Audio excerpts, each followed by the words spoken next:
All right, let me try to put this in perspective of how I got here, why I got here, why I was flying, because there's a whole lot going on right here.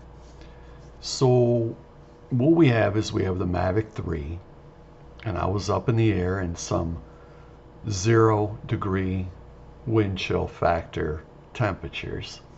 I wasn't flying for long, for maybe about 4 minutes, when the drone decided to drop and descent and spin very quickly and land very nicely on this lady's roof.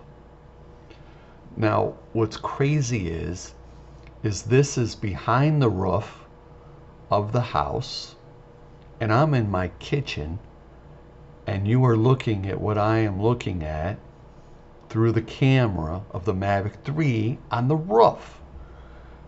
And this is crazy that the transmission is showing me this.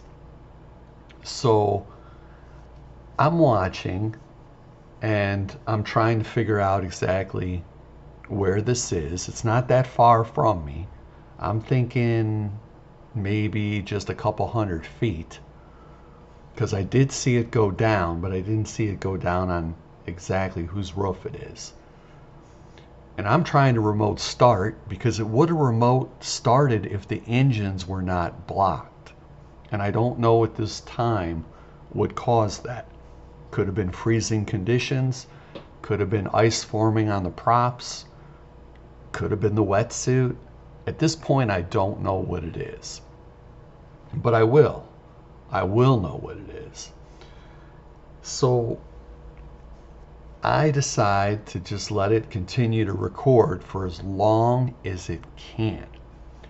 And it records. Let me see. I actually wrote it down somewhere. How many clips it recorded while it was on the roof in 0 degree temperatures. Let's see. I sent it to Zeus, so I forget the number already I gave him.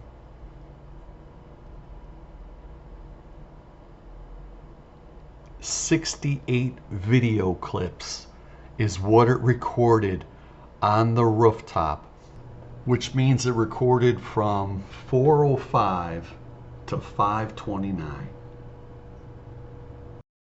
So yeah, that was interesting. And it only lost signal a few different times before it bounced right back.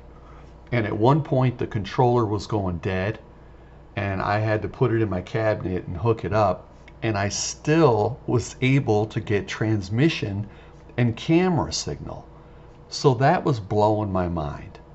But of course I wanted to know, did the drone freeze to death? Is that what happened? Or was it ice buildup on the props? Or did ice get inside the motor? You know, when I designed the wetsuit, I looked extensively at those props, and I didn't see that anything could really get inside there. And so I decided not to make prop covers for the wetsuit. And I was comfortable with that, especially after all the tests that I've done in some brutal conditions. And not only the snow and the rain and the ice, but everything combined. So it really was perplexing as to why this happened to the Mavic 3. And I have some footage that I'm going to show you of the Mavic 3 coming straight down and then catching itself and landing.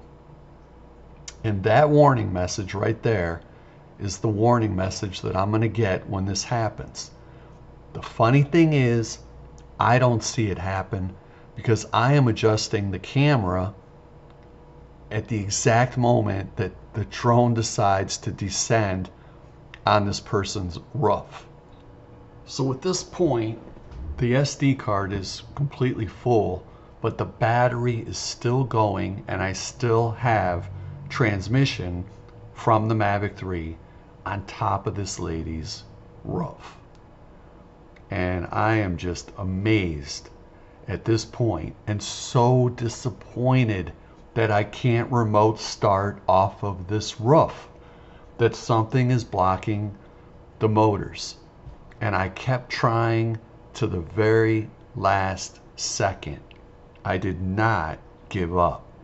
I waited and I waited, and it seemed like 3 hours that that battery was just not going to give up.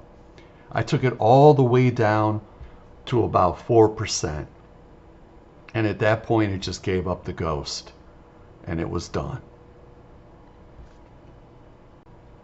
So at this point, I just keep waiting for somebody to come home so I can go over there and possibly get my drone. But I know my ladder's not going to be high enough.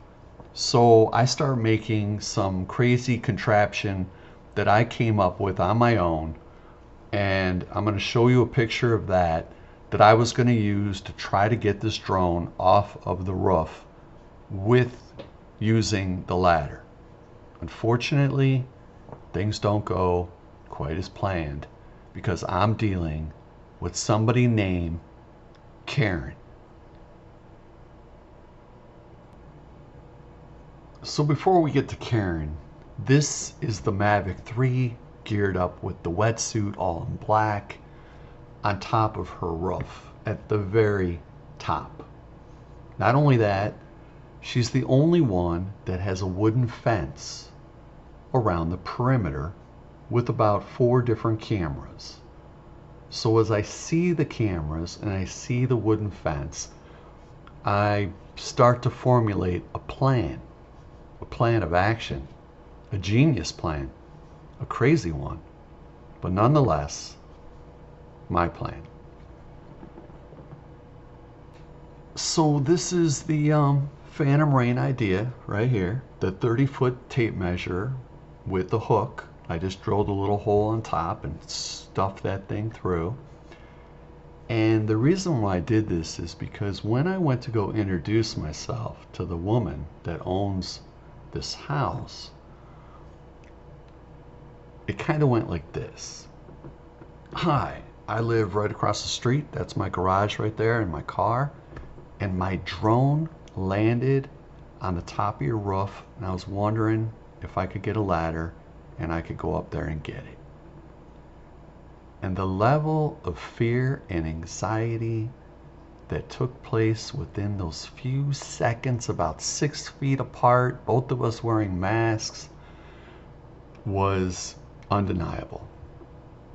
And all I remember her saying was, I am going to call the police, and I'm calling the fire department and the paramedics. And I'm like, please don't. There's no need. I just need to get the drone. And then she says, I'm calling the HOA, and you're not going up on my house, and you're not getting the drone. And she closed the door. And here we are with my 30-foot tape measure with the hook, thinking this might be my only chance.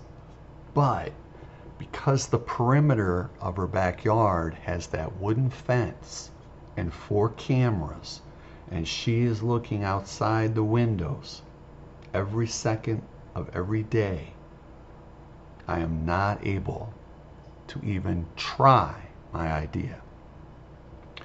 Because day after day after day, my drone, geared up in the wetsuit, thank God, is sitting on top of that rooftop, frozen, under the snow, in the ice, in the wind, day after day after day after day, and I'm making no progress whatsoever to get the drone off the rooftop. And I am peering out my window every half hour, waiting for her to leave to give me an opportunity to get the drone, and it never happens because she never leaves. So at this point, Operation Black Ninja starts to come into effect, and I start going to the Burger King behind the house with my binoculars to zero in on the drone to make sure, number one, it's still on the roof and it hasn't fallen, and to come up with another operational plan to use the ninja hook.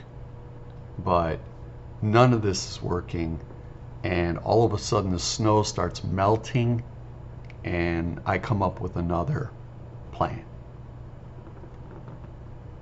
So my next plan is to just simply tell the lady why I was up there. And I tell her that there was an Amber Alert for an elderly lady who had gotten out of her car and started walking eastbound on Lakeshore Boulevard, and that I went up there to see if I could see her by doing a perimeter check. And right about as she's about to close the door on me, she says, "You know what, you're not going up there, but you can get a roofing company to go up there and get the drone."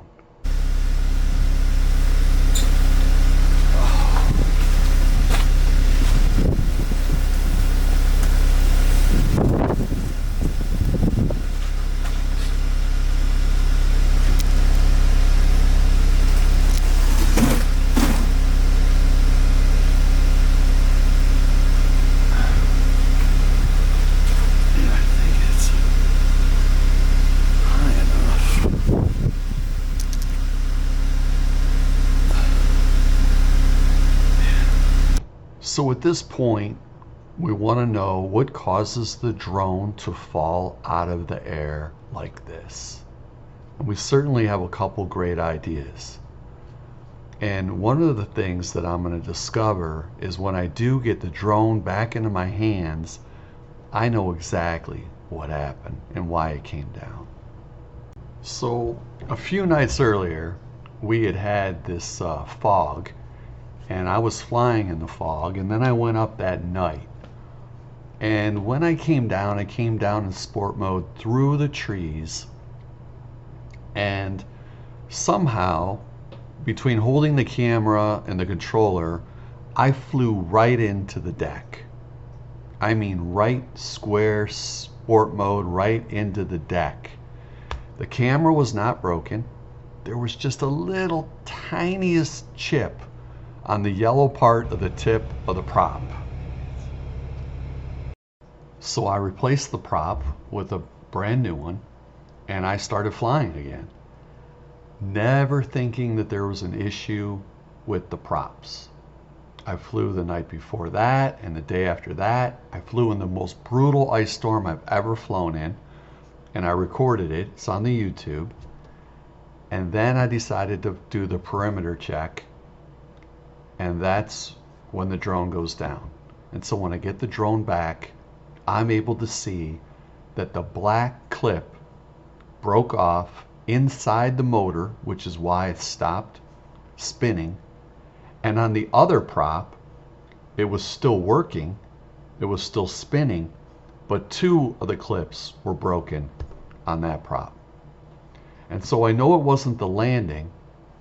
I know for a fact it was the collision with the deck, and the fact that I did not look to see if any other damage had been done, because I was just so happy to see that the camera was working and that there was just a little tiny infliction on the prop.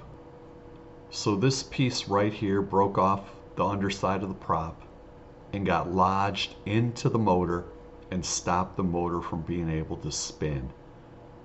And when that happened, the drone dropped about 20 feet pretty quickly, realized it was going to land on the roof, put on the brakes, and it landed very nicely on the roof. And here you can see the prop and the piece that broke off of it.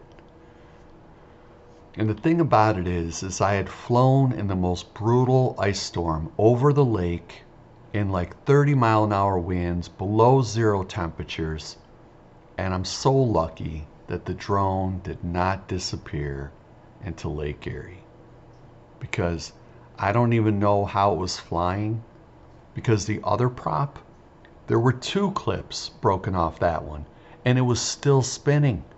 It was still in there good enough that it was able to spin. And I know that because we got the drone back and we're able to see the video footage, and I'll show you that in a little bit. So this is just a testament to the Mavic 3 on how amazing it was that it allowed me to land. It didn't spin completely out of control. It didn't take a nosedive. It just did what it was designed to do, And that was even with only 3 props working, allow your drone to land safely. Amazing. So this is the footage from the drone, and I was actually filming in slow motion so you get an idea how fast this took place.